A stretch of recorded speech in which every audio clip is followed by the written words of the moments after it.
नमस्कार साथियों, एस के एक्सीलेंस ट्यूटोरियल में आप सभी का स्वागत है। साथियों, आज हम लोग 10th क्लास का मैथ प्रश्नावली 15A का क्वेश्चन नंबर 27 देखेंगे। हालांकि इसको पहले बता चुके हैं, लेकिन फिर भी कमेंट आया है कि सर कैसे होगा, तो बता देते हैं। तो कह रहा है कि एक खेल में 1 रुपये के सिक्के को 3 बार उछाला जाता है और प्रत्येक बार का परिणाम लिख लिया जाता है। ठीक है, तीनों परिणाम समान होने पर अर्थात 3 चित या 3 पट प्राप्त होने पर हनीफ खेल में जीत जाएगा, अन्यथा वह हार जाएगा। हनीफ के खेल में हार जाने की प्रायिकता परिकलित कीजिए। ठीक है, तो देखिए एक सिक्का को 3 बार उछालिए। अच्छा, 3 सिक्का एक साथ उछालिए, परिणाम जो है क्या होगा, वही होगा। ठीक है, तो देखिए अगर एक सिक्का को हम लोग दिन भर रात भर उछालते रहें तो अधिकतम परिणाम कितना होगा, अधिकतम परिणाम क्या क्या आ सकते हैं। तो देखिए ना, एक सिक्का को अगर हम लोग 3 बार उछालते हैं तो क्या परिणाम आ सकता है। यदि एक सिक्का को 3 बार उछाला जाए, ठीक है, मान लीजिए सिक्का में क्या होता है हेड और टेल होता है ना, तो यहाँ लिखेंगे माना कि जो है सिक्के को 3 बार उछालने पर परिणामों की संख्या क्या हो सकती है, नहीं लिखेंगे कि एक सिक्के को हल में लिखेंगे, हल माना एक सिक्के को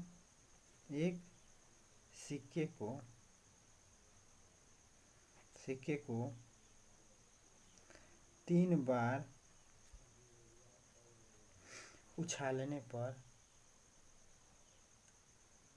उछालने पर हेड या टेल आने की निम्न प्रायिकता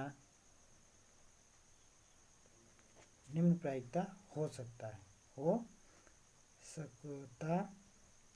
है। सॉरी, यहाँ माफ कीजिएगा, निम्न प्रायिकता नहीं, निम्न परिणाम हो सकता है। निम्न परिणाम हो सकता है माने कितने परिणाम हो सकते हैं, तो निम्न परिणाम हो सकता है।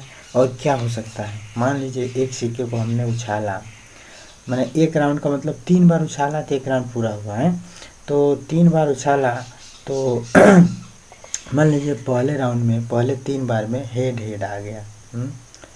पहले ही 3 राउंड में हेड आ गया, हाँ आ सकता है ना।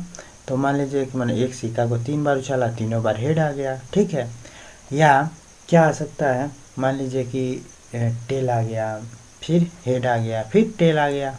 3 बार उछाला गया तो हाँ, फिर मान लीजिए कि फिर टेल आ गया, टेल आ गया, टेल आ गया। फिर हेड आ सकता है, हेड टेल आ सकता है। फिर जो है क्या आ सकता है, हेड टेल फिर हेड आ सकता है, यही ना आ सकता है। उसके बाद से फिर जो है क्या आ सकता है, मान लीजिए टेल आ जाएगा, हेड आ जाएगा।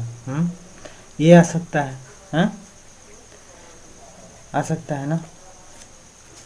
फिर क्या आ सकता है, फिर टेल आ सकता है, टेल हेड, टेल हेड आ सकता है। फिर जो है क्या आ सकता है, हेड टेल आ सकता है। मैंने इसमें पर एक साथ परिणाम कहीं 2 जगह नहीं आना चाहिए, मैंने इतना हो सकता है। मान लीजिए एक बार उठा ले तो एक बार उछालते हैं तो हेड आ गया, फिर टेल आ गया 2 बार हैं, तो अब लगभग जो है अधिकतम परिणाम इतने ही हो सकते हैं। इससे अधिक कोई परिणाम आ सकता है, सोचिए। तो कितने परिणाम हो गए, 1 2 3 4 5 6 7 8, तो टोटल परिणाम कितने होंगे, 8। ठीक है, तो टोटल परिणाम कितने होंगे, 8। तो यहाँ लिखेंगे अधिकतम परिणामों की संख्या, अधिकतम परिणामों की संख्या, परिणामों की संख्या, अधिकतम परिणामों की संख्या क्या है? तो 8 है। ठीक है, अधिकतम परिणामों की संख्या 8 है। अब देखिए सवाल में कह रहा है कि 3 चित या 3 पट प्राप्त होने पर हनीफ खेल में जीत जाएगा।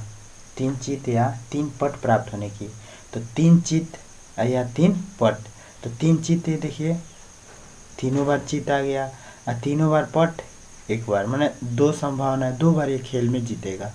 ठीक है, बाकी इसके बाद कोई ऐसा संभावना नहीं बन रहा है जिसमें फिर जो है ये हेड हेड आ जाए चाहे टेल टेल आ जाए। ठीक है, तो 2 बार ये जो है जीत सकता है। ठीक है, क्योंकि हेड हेड आ जाए या टेल टेल आ जाए तो यह जीत जाएगा, तो 2 बार यह जीत जाता है। ठीक है, बाकी सब जो है हारेगा।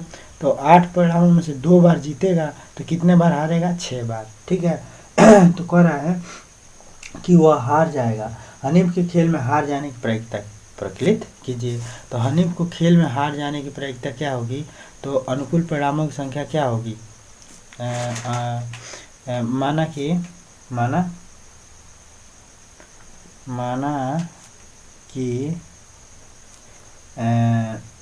हनीफ के खेल में हारने की प्रायिकता ई है। तो अनुकूल परिणामों की संख्या, माना कि हनीफ के खेल में हार के अनुकूल परिणाम ई है। और ई बराबर क्या होगा? अनुकूल परिणाम ई है, जबकि ई बराबर क्या हो जाएगा? तो अनुकूल परिणाम ई बराबर पी लिखेंगे ना, पी अनुकूल परिणामों की संख्या पी बराबर 6। ठीक है, अनुकूल परिणाम ई है और अनुकूल परिणाम ई का मतलब ई बराबर 6। ठीक है, ई बराबर अनुकूल परिणाम ई की संख्या 6 है, तो पी ई बराबर क्या होगा? पी ई बराबर, सॉरी माफ़ कीजिएगा, पी ई बराबर क्या होगा? मैंने प्रायिकता ई की अनुकूल परिणामों की संख्या, तो प्रायिकता अब ई की मैंने हार जाने की प्रायिकता ई क्या है? तो हार जाने की प्रायिकता है। ठीक है ना, अनुकूल परिणाम हार जाने का ई है, अनुकूल परिणाम हार जाने का क्या है? ई है। आई बराबर क्या है? 6 है। ठीक है, तो पी ई बराबर अनुकूल परिणामों की संख्या, अनुकूल परिणामों की संख्या आप लोग जानते ही हैं, परिणामों की संख्या बटे क्या? कुल परिणामों की संख्या, तो कुल परिणामों की संख्या। ठीक है, तो अनुकूल परिणामों की संख्या कितना होगा? तो 6, और कुल परिणामों की संख्या कितना होगा? 8, तो 2 3 6 2 चौको 8, तो ये हो जाएगा 3/4। तो अनुकूल परिणामों की संख्या की कुल प्रायिकता क्या हो जाएगी? 3/4, ये आपका आंसर हो जाएगा।